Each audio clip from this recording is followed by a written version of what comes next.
welcome, welcome. This is the Remix Awesome Meetup. We gather each month at the first Wednesday of the month to talk about Remix, which is a JavaScript framework, and many other things JavaScript related and web development related. If you're not familiar with Remix, that's totally okay too. Remix is, I'm going to talk about this here in a second in another slide. But the Remix team are a group of folks that work at Shopify and maintain the new Remix framework, Remix 3, as well as React Router, which is one of the most used routing solutions for all of React web applications on the internet. This is one of the larger meetups that the Remix team has across across North America. We have speakers every single Wednesday. If you'd like to give a talk, you can reach out to one of us that helps organize. And I forgot to introduce myself, which is also bad. But I'm Jacob Wolf. I'm a senior solutions engineer at Beehive, and we're a newsletter company and also use Remix and React Router. So a couple of announcements before we get into our main talks, and we have two of them tonight that I'm really, really excited about. First, if you didn't see, in early October, there was an event called Remix Jam, and it was an event hosted by the Remix team at the Shopify offices in Toronto. And they announced and showed off Remix 3 for the very first time in its entirety. So if you're not caught up with the news, Remix 2 was a full stack framework built on top of a lot of the primitives that the team previously created for React Router. And then for Remix 3, they decided that they wanted to try something a little different. So it is an entirely new set of packages that come together to form a framework in JavaScript that I am really excited about. I had somebody or saw somebody describe it as a mix of React and jQuery. I don't know how many of you guys used jQuery back in the day pre-React, but I hated jQuery. And there are definitely things I hate about React too, like the event cycle and it being very opaque. And I think Remix 3, based off what I've seen so far and people using it in various different repos and the demos that Ryan and the team showed off in Toronto, I think that this is really, really exciting and something different out there, and I love to see innovation in our space. So definitely go check out the replay for that on YouTube. You can find it on the Remix channel. And then the other announcement is middleware is now stable in React Router. This one I'm also super excited about because I work with a guy at Beehive named Killiman, who has been a long-time contributor to the Remix framework and various other things on the web. And he built an entire package to put an Express server in front of Remix and React Router applications. You don't need that anymore because the main reason you would do that is to have some sort of middleware and logic that runs prior to your actual application execution. So you can find that on the React Router documentation website. It's really exciting that this is now offered and that many of the frameworks in the JavaScript community now offer this natively rather than having to do something like I just described and putting another HTTP server in front. So you can go find that on the React Router documentation website. And then lastly, with React Router 7.9.2, there is now a preview of React server components. I was just at ReactConf a little bit more than a month ago, and everybody there seems excited about server components. I'm less excited about server components as someone who works on a single page app, but nonetheless, it's super exciting. I think there's a lot of potential here, and the React Router team now has it available to try out for all of your different apps. And so transitioning into our speakers, we have two tonight. The first is Nathan Drake. He's going to be talking about Convex and React Router and building applications with both. I will let him explain Convex in more detail, though I have been following more and more people using it. So that is super, super exciting, though, in terms of talking about sync engines and pushing events to the front end and keeping that data in check, which is like constantly a pain in the butt. So yeah, without further ado, Nathan, I'll let you come up and speak. Okay, there we go. All right, hello everyone. My name is Nathan Drake. I'm a developer at Paylocity. You may have seen me at the React meetup at Capital Factory. I've given a few talks there. If you want to connect with me, nathandrake.dev, all my stuff is there, email, LinkedIn, Twitter, whatever. I love to chat about nerd stuff, and if you have any questions we don't get to today, you can hit me up there. Okay, so one of the things I love about software development is being able to write my own software, personal software, side projects, things I just want to exist, things I think might make money. But as with many of us, I have like a dozen ideas I've started and never finished. The completion percentage on my side projects is quite low. I almost certainly have undiagnosed ADD, as I think a lot of developers do, but more likely it's just an excuse for my crippling procrastination. So when I'm choosing a tech stack, I have to optimize for friction. I have to optimize for speed because I get these like waves of motivation, these windows where I have a couple of hours where I might be super productive. For those 2 hours, I'm a 10x dev, and as soon as that energy is gone, it's going to be a while before I, get in the zone again. So reducing friction helps me get to the good parts faster. And the way that one way I've done that is by using these scaffolding template apps. And the one I really like is the T3 Stack, Create T3 app. It's Theo, the YouTuber. It's kind of his like preferred stack. I don't believe he created it. I think it was community driven, but he contributes to it and advises it. And it's really great for just starting the side project because you end up with a full stack, type safe application. I know this is Next.js and that's hearsay here, but we'll get to the React router stuff later, I promise. I'm going to demo this real quick. We're going to go into the folder I have set up. You'll have to let me know if you can't see at any point I need to zoom in more.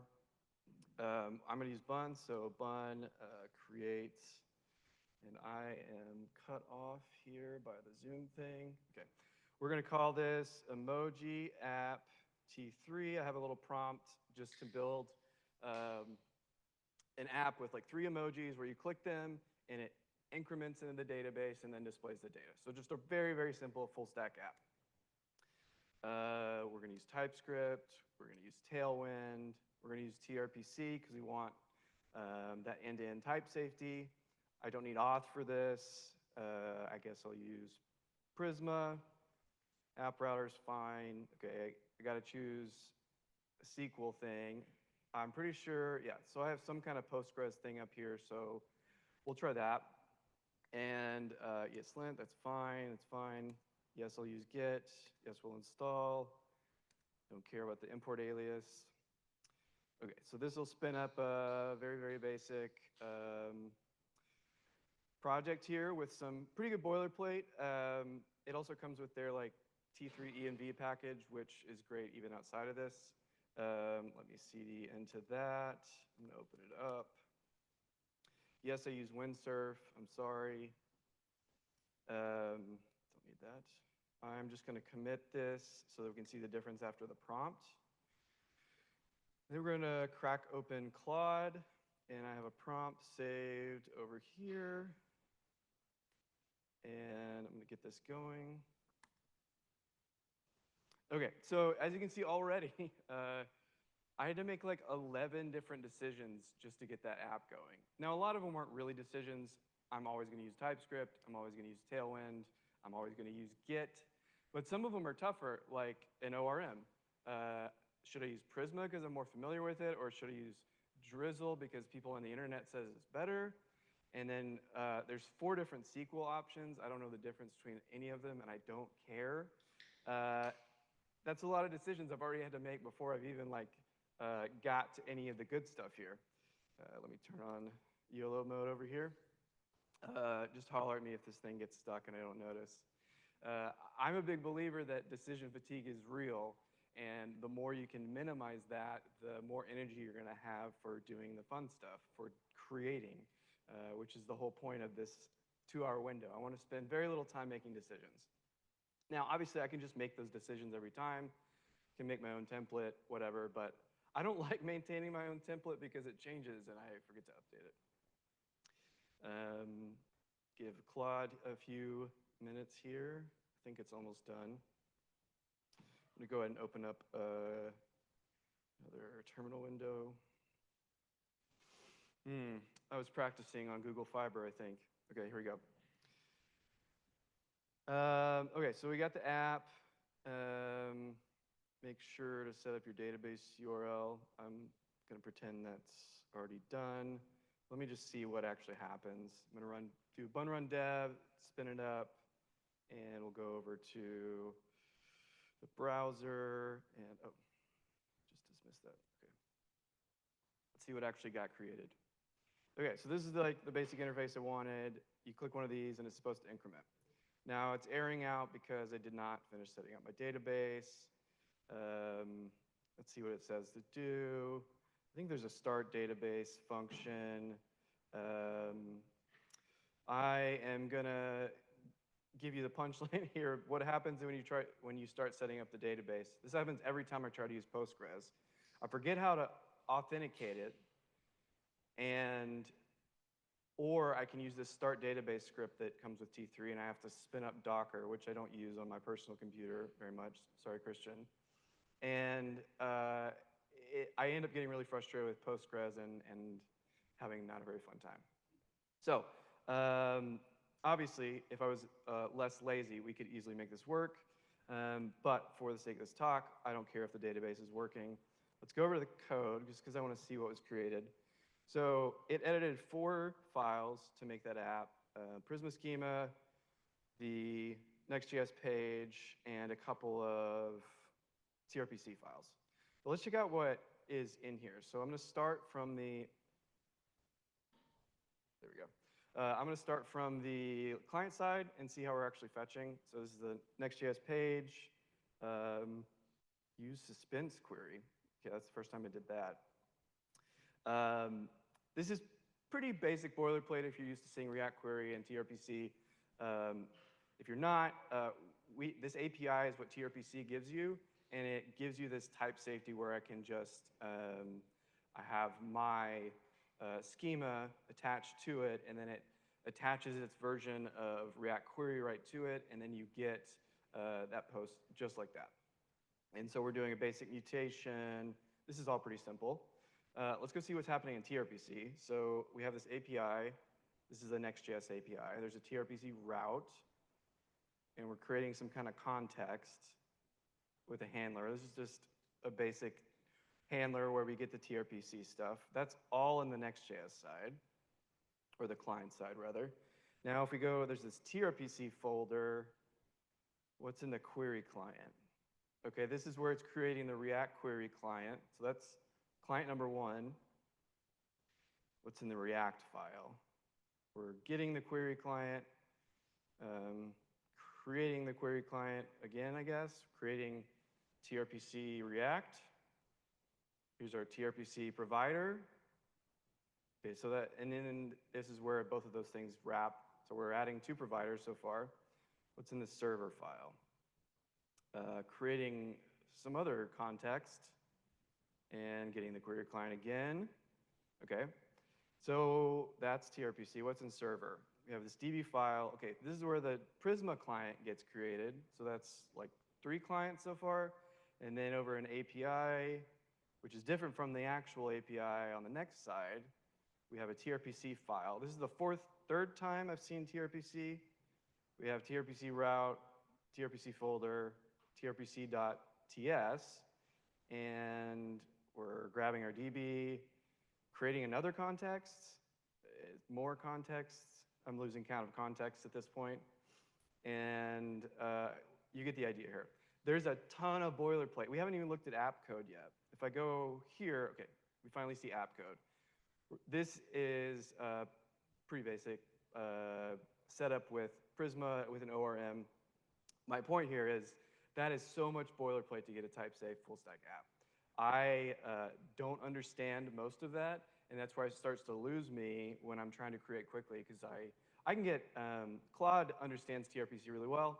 We can make this app work, but that is so much code in there that I have to maintain if I go with this stack. So let me show you another way to do that.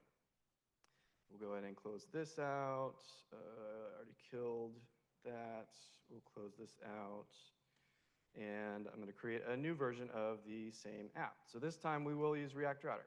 So funx create React router at latest, emoji, app, convex. Okay, this is gonna be a lot faster. Obviously, this doesn't come with a backend, but I have basically no decisions I have to make. Already like that part. Let me cd into that. Okay, this is where Convex gets really cool. We'll talk about what it is in a minute, but all you have to do to set it up, just need to add the Convex package, and then I just need to run bun x convex dev. So this dev command, it doesn't exactly run a server, which I'll talk about in a minute, but this is how you, whenever that runs, it checks for anything missing, and so in this case, it's just initializing our project. I've already authenticated, so you'd have to authenticate if you got this far and you hadn't yet, but we'll create a new project, emoji app convex, and we're gonna use a cloud deployment. So this is a good time to mention in regards to lock-in, Convex is fully open source and you can deploy it yourself, although you're losing a lot of the benefit, as you'll see. So we're gonna do a cloud deployment, and just like that, we're deployed with the boilerplate. So what this command does is it's syncing our Convex code, that I'll show in a minute, to the Convex cloud, and then the dev command just listens to it. So we don't actually have a local environment. We have a development environment on Convex's cloud, which is fine for what we're gonna do here. So I'm gonna spin up Claude again. And this time I'm gonna grab the prompt for the Convex side for the same app. And while that's going, I'll talk about what Convex is a little bit. So, as Jacob mentioned, it is a sync engine. It is built by the same people who designed the Dropbox sync engine, which is one of my favorite products on the planet. And what attracted me to it was the all-in-one nature of it. I started seeing people talk about it, and I like the idea of an all-in-one backend, because I don't want to have to put together all that boilerplate that we just looked at. I just want to go. I just want to write the endpoints I need for my front end so I can build the fun stuff. Okay, there we go. But it's also a different way to do backend. So because it's a sync engine, you basically make a WebSocket connection to your backend in Convex. And what that means is your data is reactive. So when your data updates on your backend, your front end is subscribed to it and it automatically changes. And you don't have to do anything to get that benefit, it just works. And we'll show that in a minute. Okay, I think it's almost done. Let's go ahead and open up a couple of terminal windows. I don't know why it's trying to write to my env. Definitely don't need to do that.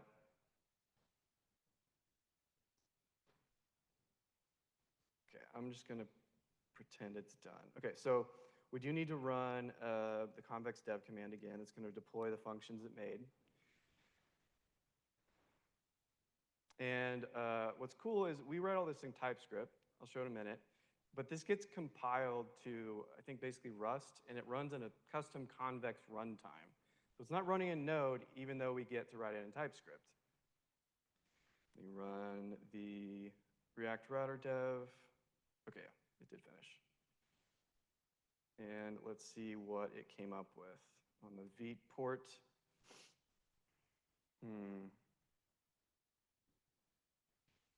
This might be where it did something stupid.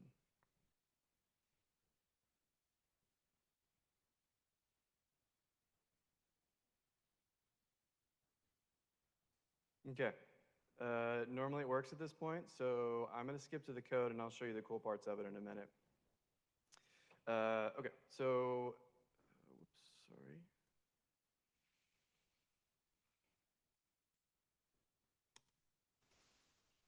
Okay, so everything in is not staged.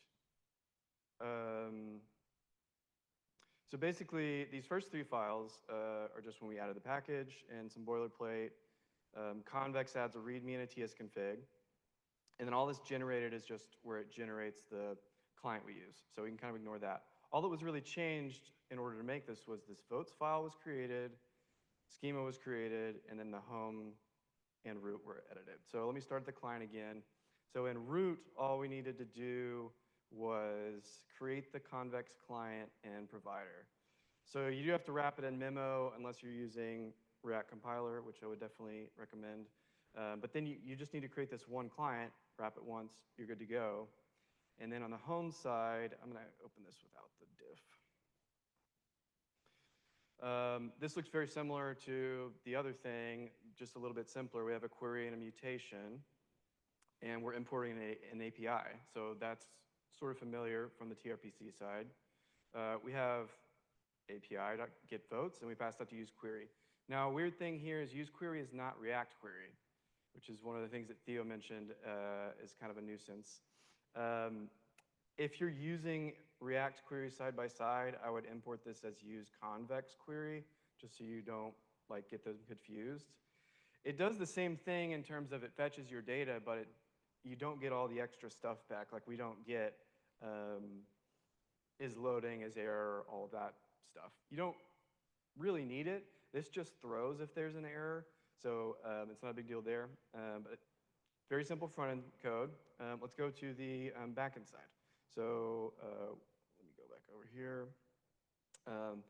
Our Convex folder, you can see, is outside of our app folder, which is kind of like our source for the React router naming.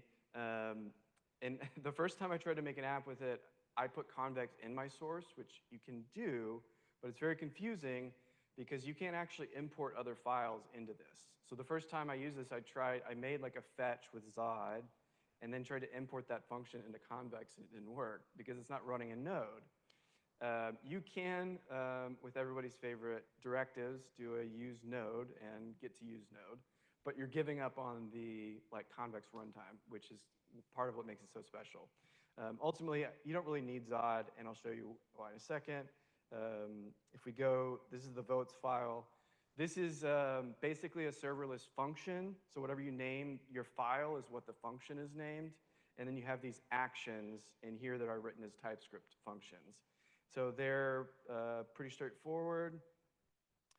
It made this way more complicated than it was supposed to. This could be basically end just here and then just query the votes. If you're used to ORMs, the syntax is very similar. You get type safety if you write a schema, which I'll show you in a minute. So we can autocomplete our strings here. Then a pretty basic mutation. But if this emoji, see this v.string is where we kind of get that Zod syntax back. So it will validate the data going in the database. We get the type safety here. If I change this to number, our args will change. And then our schema is very simple. So this is optional. You can start without a schema. They actually recommend that you start without a schema, and then once you're happy with your data structure, add the schema. You can even copy it from the Convex dashboard, but you only get end-to-end type safety when you have the schema. All right, so since this didn't work, I'm going to go skip over to a project that actually works, project I worked on to make this. Whoops. All right, so gold dashboard router.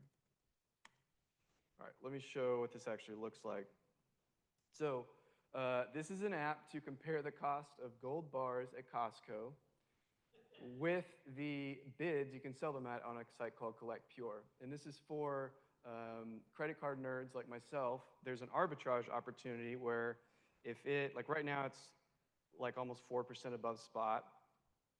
But sometimes, depending on the day, it might be 2%. And then you're basically you're taking a little bit of a cash loss to buy points at a discount.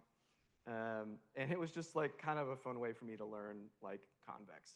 And so this basically fetches from the Costco API, the Collect Pure API, an API used for the spot price, and then I think one other, and that's a cron job on Convex, and it updates the price here. Now what's cool is I can just leave this, since the data is reactive, I can just leave this up, and then the data automatically updates throughout the day. So I'm going to open up, let me show you the Convex dashboard fully.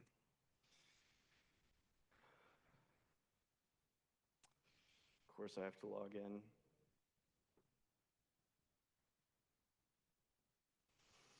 So you can see the project we created that didn't work. Gets created right here. Let's see if anything actually got. So it actually got deployed. It just didn't work in the client. That's fine.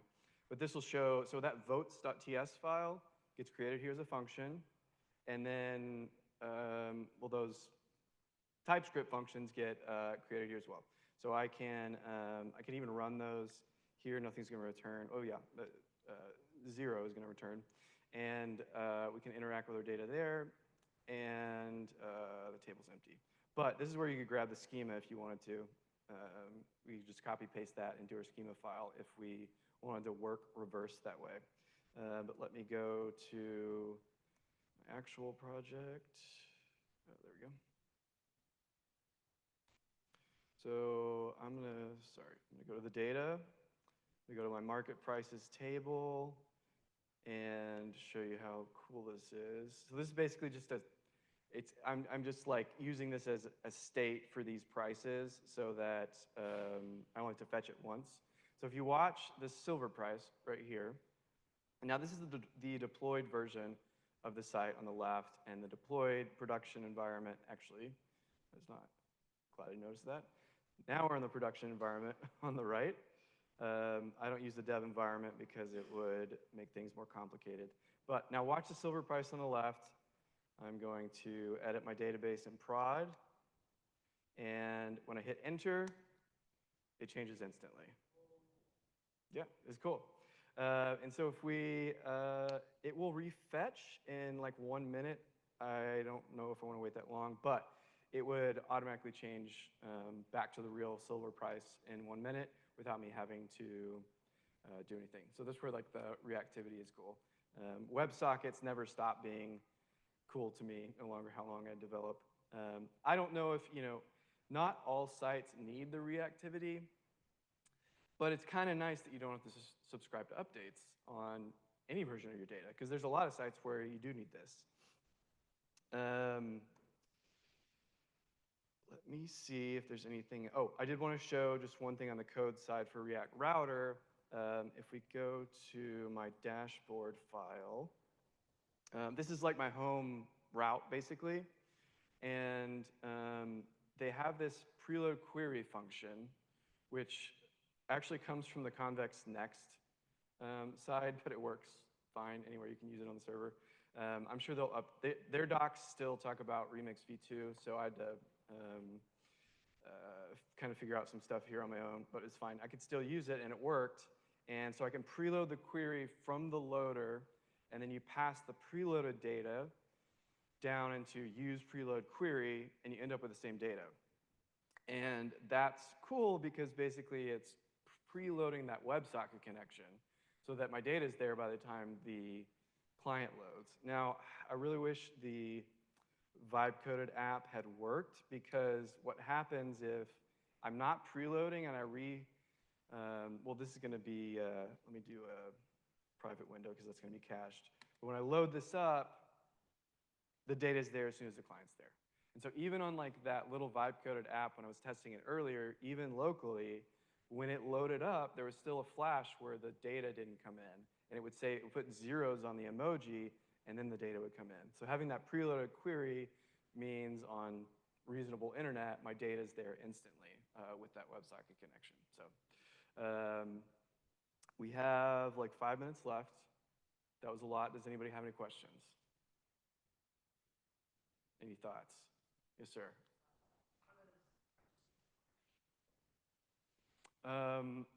I like from another database, like from SQL or something. Oh, yeah. Yeah, so in this site, I'm only using the production database, so, oh yeah, recording. The question was, how do database or migrations work? And I'll show you.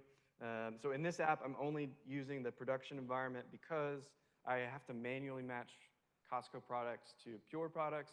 I don't want to do that twice. So here, in order to migrate, I do convex deploy.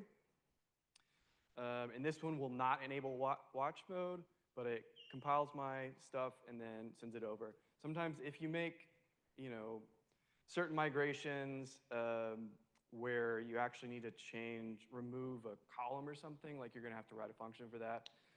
What I had worked out when I was working with Claude is it would create a like migrations page, or do I still have this open?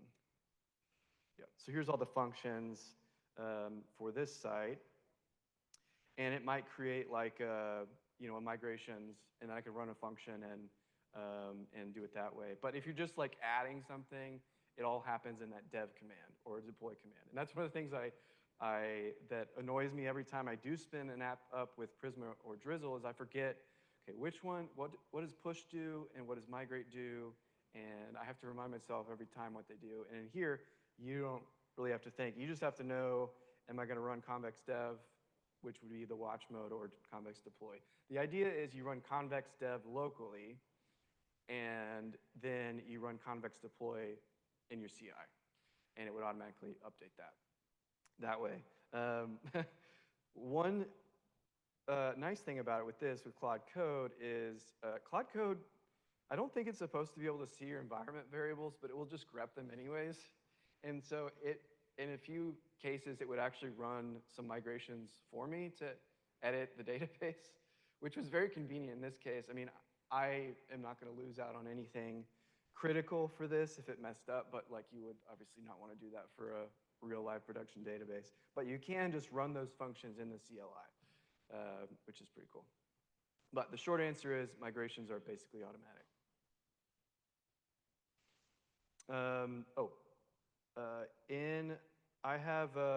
I set up some links on nathandrake.dev/convex. One is a blog post by one of the founders describing some of the architecture. Another is Convex docs, where you can kind of see how that works. I think I put my Convex referral link. I don't know what I would get, but I would like to have whatever it is. So please use that. And I put a link to a Theo video that is very long. It's like an hour and a half, where he details why he moved T3 chat to Convex. There's another one where he talks about his updated stack. And it's really cool because he basically took like, this replaces React Query, tRPC, an ORM, a database, and there's like one other thing. And this does all those things. So like for me I actually did set up auth with Clerk on this, but I'm not using it yet. Their guide for setting it up with Clerk is automatic, but I can basically use React Router, Convex, and Clerk and have like a complete full stack application in just a few minutes. That's like very easy to wire together and very easy to use. And Claude Code LLMs do great with Convex because there's so little code to like mess with. I don't think I showed actually the Convex code for this app. So each one of these on the left is like one of those functions we talked about. The Costco one is quite long. I pretty much vibe coded all of this, which is my preference for backend stuff, is just I'll let Claude handle the backend stuff, which is fine with me.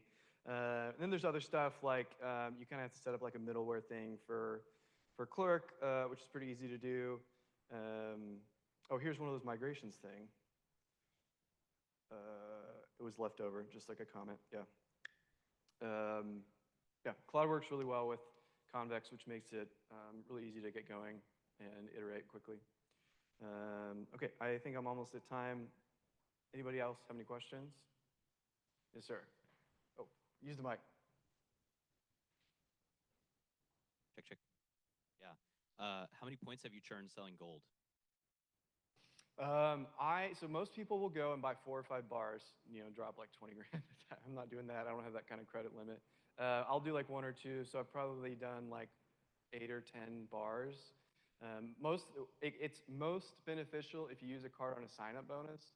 So I signed up for the Sapphire Reserve business card, which was new, and you had to spend 30 grand on it in like 6 months to get the bonus. And it's like really easy to hit with that. And on that return, it was for 200,000 points. So on that return, it's like a 17% return.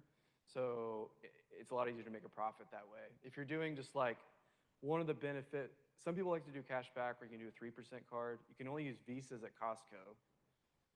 The Venture X card gets 2x on everything. That's a good way to do it. But you're only getting, but I mean, still, like, that's like 8,000 points per bar. And on a good day, I might have spent like $70 on that delta. So $70 for 8,000 points. So yeah. If you want a super nerd on that, just hit me up. Robinhood Gold, yeah, 3% cash back. So you're basically like, oh, and the trick to make this work is the Costco executive membership gives you 2% back. So if you're like, if that spot price difference is 3%, the Costco cash back takes off 2%, and then if you're like 3%, then you're making a profit. So yeah. All right, I should be done. If you have any more questions, hit me up after. Yeah, that's all I got.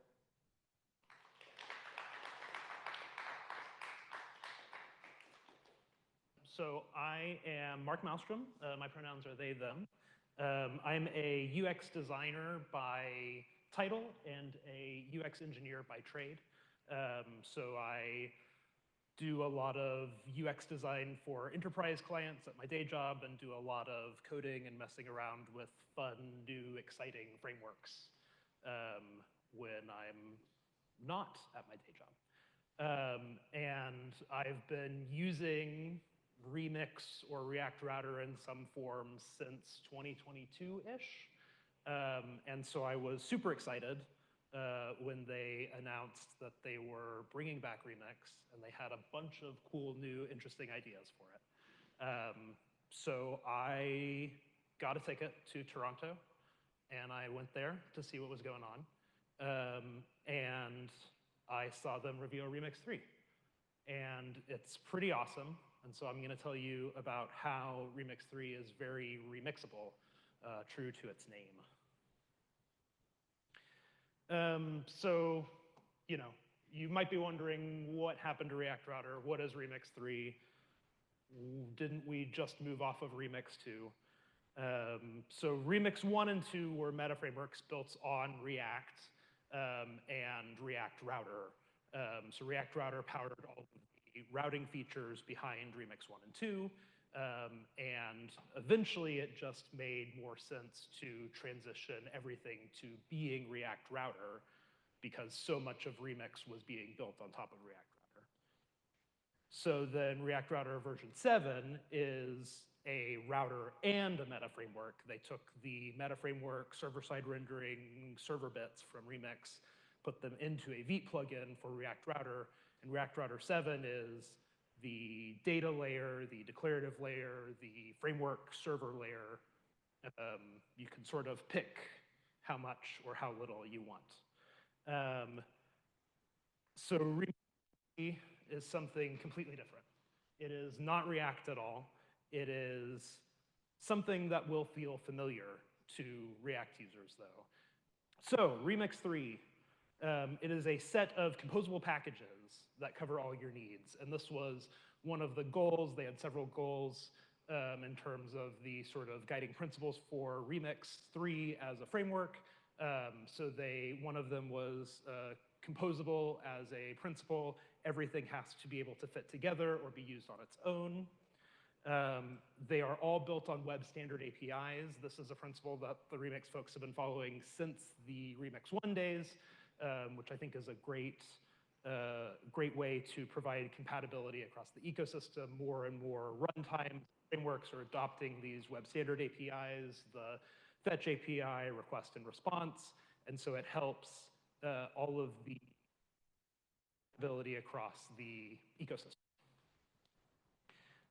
Everything has a runtime API as part of Remix 3. There is no required build tooling for any of the packages they've released, which means that it is extremely flexible and able to be used in all kinds of places. Whereas if you think back to the Remix 1, closely to ESBuild as the compiler, and you couldn't add plugins because they might change compilers, and then that would have some issues. And now it's, you know, React Router 7 is very tightly tied to Vite, less so than Remix 1 was because they're able to put some things out and put them into other frameworks, like we've seen a RS build version of React Router 7. But a focus of Remix 3 is the runtime APIs. And all of these principles together make Remix 3 very flexible, able to be used in different runtimes, used with different frameworks, all across the board. So we're going to look at some of those now. First, we're going to take a look at how Remixed Run DOM, so this is the new client-side framework, can be combined with signals. So let's take a look. So we're going to look in here, and this is, let's take a look in here, actually. So this is what a typical standard Remix component looks like. It uses JSX. It has, let's see the JSX, there's the JSX. But it has a different shape than a React component. It's a function, but it's a function with this, and it's a function that returns another function. So what you get is a setup scope where you can do anything you need to, and you don't have to worry about things being re-rendered or what have you. That is rendered once when the component is mounted, and then when your component is unmounted and remounted, it'll be rendered again. And then the render scope, the function at the bottom, is something that will update and re-render every time it receives new prompts, and every time you call this.update. So Remix 3 has a very manual way of managing state. It's very different than basically every other framework out there where you have some sort of reactivity mechanism. You have signals, you have RxJS, you have hooks. These, when you set state, you either get a push through a subscription graph, or you get a notification through a signal graph, or you get just basically this.update as part of your set state call. And all of these frameworks prescribe the ways that they want you to react to changes. And one of the cool things about Remix 3 is that you have this ability to re-render whenever you want. You can react to changes however you want. And so there are some really cool things built into Remix 3 to help you with some of that. There's this new events package that lets you create you can create events for event targets. We all know and love event targets, been around in the web forever. But they're also great for notifying you that some state has changed and you need to update. You can use this.dispatch event. We've created these type-safe events here that we're going to dispatch. And then we have type-safe listeners all attached statically to the class here where we can listen. And then using the events method or function and the on prop, we can pass custom events or DOM events or any kind of events we can bind to using these constructs. And so you end up with, in a sort of vanilla Remix 3 app, you have some events, you're firing events, you're listening to, assigning those to local state, and then you are updating your component, re-renders, and you get a new view. So that's sort of the vanilla, what comes with the framework. You get your events package, you get your rendering with the DOM package, and that's easy. But what if we wanted to do something a little more complicated? And what if we wanted to look at something like signals? So there is a proposal out there for TC39, which is the JavaScript committee that decides the new standards, for a signal primitive as part of the browser. Which would work very similarly to the way that solid signals work, or views, refs, any of these frameworks that have these sort of reactive graph-based primitives. And there's a polyfill out there that you can use in order to test out this API today. So I took this web standard, theoretically in the future, API, and tested it out. So just to show an example of a very simple app to sort of wrap your head around what's happening here, this is a counter. We've got a count. We've got a doubled count. So we create our state. We're going to compute our state by multiplying it by 2. We've got an increment handler here using the press event from the remix events package.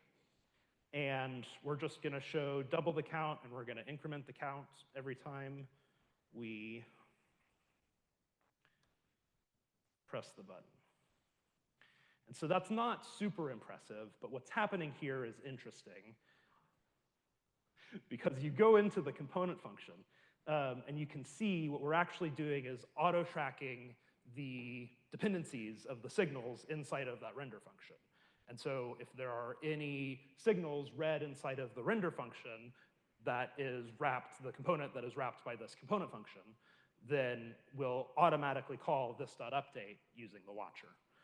So this allows us to have much more complex state graphs if you get into something where you need the power of signals. If you have a less event-driven and more state-driven application, this might be useful, and it adds this sort of automatic layer where preact does basically the same thing with preact signals, where if you read a signal inside of a preact component, it will re-render when the signal updates.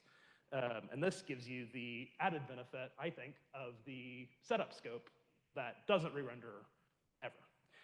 So what I did here to demonstrate this was I took there's this drum machine demo that Ryan showed us at Remix Jam that was on our little CDs we got with all the source code. And I took this and I updated it to use signals. So I don't know if you saw in here, but what I have is some state. Because this is a very event-driven example, we are sort of looking at a lot of events still here, and this is still an event target, but there are some things that are inherently state is playing the BPM that the user is setting, and so we make those signals, and then we can display, expose them as getters pretty easily, and then inside of the components that actually read these signals, we wrap those components in the component function, and that way, every time drummer.is playing is updated, this render function will rerun. So we can take a look at how that works. Over here. So this is the remix drum machine. You can, let me see if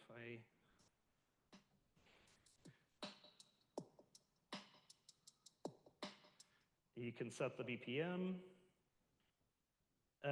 and you can, I want to show you this. So this is another part of the remix events package called create interaction. And it lets you have a single scope where you have your target and a dispatch event to encapsulate all of the logic that you might have for a single event handler. So if you want to do something like tapping a button at a certain beat to get the BPM of what that would be, it's a pretty complicated interaction. You might be storing a bunch of things in React state or in signals, or you may have these outside class helpers that you have to construct yourself. This events package provides create interaction, which sort of wraps everything up in your own custom event. You get your target. You can do all of your business logic in here. You can do your timeouts, and you can return a cleanup function. And so all of this is wrapped up into this tempo tap interaction here, which then you can click on the button to get the tempo you need.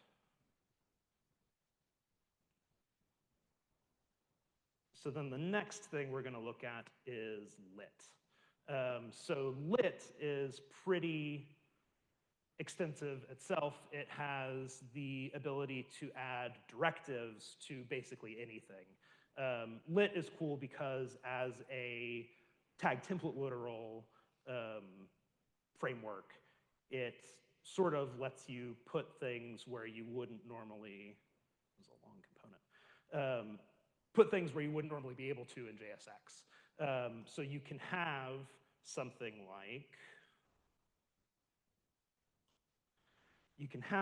like an on directive, which you can just place in the body of the element, for lack of a better term, and it can attach itself to the element, perform its directive behaviors, whatever that may be, you define those, and then also tap into the lifecycle of the element. So what I've done here is I've written this on directive for lit, and what this allows me to do is in the update method, I grab the element, which is a descriptor that lit provides that has some other stuff on it, but it also has the actual native element on it, which we can get down here. I do some comparing between some stored versions I have and the new versions to see if I actually need to switch descriptors out. But then ultimately, all I'm really doing is calling the remix events function on part.element, which is the element that I've attached this directive to, and then calling cleanup when we're disconnected. And so then that allows me to pass events directly to elements in lit without having to wire up a ref or do a bunch of caching logic with use callback or what have you. And so I can get the benefit of this user interaction helper where I can create this interaction that works in lit and remix and other frameworks as well. And so, as you can see, I have my lit drum machine as well. And this is just the same thing, just completely written in lit.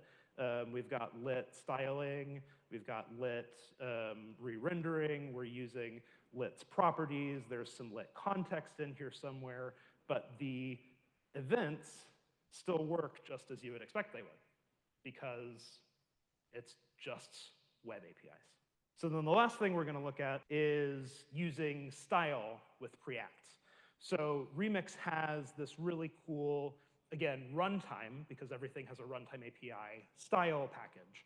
And the style package allows you to create runtime CSS using modern DOM APIs, things like adopted style sheets.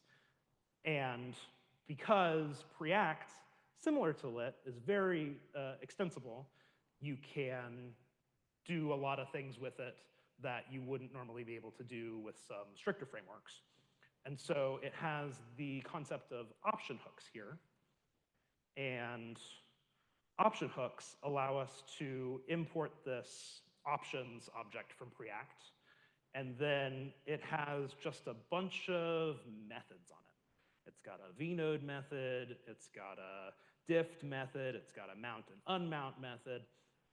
And these are just, when Preact renders, it calls options.vnode in its renderer. And so if you replace the options.vnode function, you can control a lot of things in Preact. And so what I've done here is I've taken the remix style package, the style manager and this process style, and I've integrated it into Preact using the option hooks here. And so what we can do, if we take a look at Preact here, is Preact, with all of its use effects, somewhere here, now has the CSS prop. And we can pass runtime CSS to Preact, and it automatically gets added to the DOM, and created and diffed every time the CSS prop is diffed. And we can see that over here. And this is wired together using the manual events with use callback and use effect, and it's kind of hairy. Thankfully, because you can still get access to the refs in Preact, it still works. It's all just DOM APIs. There is a way to do the same thing through through Preact, where you can add an on-prop as well. And so that would also be an option where you don't have to be drilling refs down into every component. So what I really want to show here is that there's a lot of things that you can build with this these new Remix APIs, that they give you this really extensive set of composable packages that you can use one of in one project and take things that you've made for that package and bring it to another project with just little adapters here and there, as long as the things you're using are extensible enough that you can plug this into it, as long as they expose you to the web APIs. These new front-end Remix packages just give you so much different options for ways to develop your apps. So that is a little preview of Remix 3. Does anybody have any questions? I was wondering when the components and all that be coming out, so we can get more insight into. I don't know that. The timeline we were told was right now it's a very early release. It's a pre-alpha preview. They were hoping to have an alpha by the end of this year, and I think a beta at the beginning of Q1 next year is what they said at Remix Jam. You can actually access a lot of these packages. They have a big do not use in their README on NPM, but the Remix Run, I can't remember what the components one is. It's on there somewhere, and I can. That to entice people to dig in and use them. I think so. There's a healthy little group of us on the Discord that are poking at every little thing that we can. Somebody's building a full-blown app on top of Remix 3 already, which is incredible. So Just reverse psychology. This is our way to get people to try it. It's better not to. Remix run/events is public as a 0.10, but it's interactions now is what it's called. So yeah, and the API changed a lot. So it doesn't work with DOM yet. Yeah, that's right. Yeah. Any other questions? I'm really loving this dot update. I think that's amazing. Just having to worry about, re-rendering in React has just been a huge pain point for years. Yeah. Concerning signals, I think I was following that. It was a TC39. Is that? Yeah, I was following that proposal a little bit last year. I think it was last year when it first got introduced. Yeah. How do you, if that ends up going through and we can essentially have reactivity natively in JavaScript, how do you imagine that changing this whole ecosystem of, frameworks that we use? And I think a big part of it, correct me if I'm wrong, is we get that reactivity from these frameworks that we use. How do you imagine that changing? Yeah, I think it's gonna be awesome for sort of sharing code, because right now you have things like view use and solid primitives, and there's a Preact signal utils, and because all of these signal graphs are these separate packages that aren't connected to each other in any way and don't know about each other, these different communities end up re-implementing the same utilities on top of the different reactive primitives. And so having everything be built on top of the built-in browser signal API, I think will be really amazing, because then you can just have one of those packages that works in Vue and Solid and Preact and Angular and every framework. So it's sort of a standardization for reactivity just across the board. Yeah. That seems like it would be really powerful. How deep are you into that conversation? Just following it on GitHub following it mostly. on social media or whatever. Yeah, that would be interesting. But yeah, thank you so much. Yeah, Appreciate it. Thanks for the question. All right, anyone else?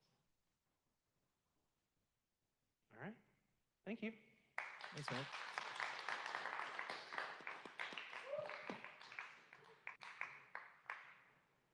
Cool. Well, thank you everybody for coming to the event. We were super happy to have you. Thank you to our speakers, both Nathan and Mark. If you'd like to speak, there is a form on the website and that you can go and check out as well. We also have a GitHub repository where we are putting together the new website. So if you'd like to contribute in a place where you can learn from other people that work with React Router pretty regularly, that is also something we'd love to have your contribution for. You can find that on GitHub under Remix Austin. The repo is new remixaustin.com. And then a couple of talk ideas that Brooks put together. is, obviously mentioned at the top, middleware and server components both. If there are people that have been playing around at all with React Router and either of those things, now with middleware being stable and RSC being in preview, please reach out to us or submit via the website to give a talk. We'd love to have you. And a couple other ideas up here as well, just so I won't read them all, but they'll be in the recording, including a lot of those new packages that Mark was covering more broadly in his talk as well about Remix 3. But yeah, thank you all so much for coming. We will be back again the first Wednesday of December. It is December the question mark, December the 3rd, question mark? Yeah, so we'll be, got it. So we should be back on December the 3rd. You can follow the meetup group online. And also, if you're not in the Discord, as Mark mentioned, you can find the Remix Discord online and join that as well. There is a Remix Austin or an Austin meetup chat in that Discord, so you can come hang out and chat with us as well. But thank you all again for coming. We've got the space until 9 o'clock, so feel free to hang around and chat with some other folks. And we will see you in a month.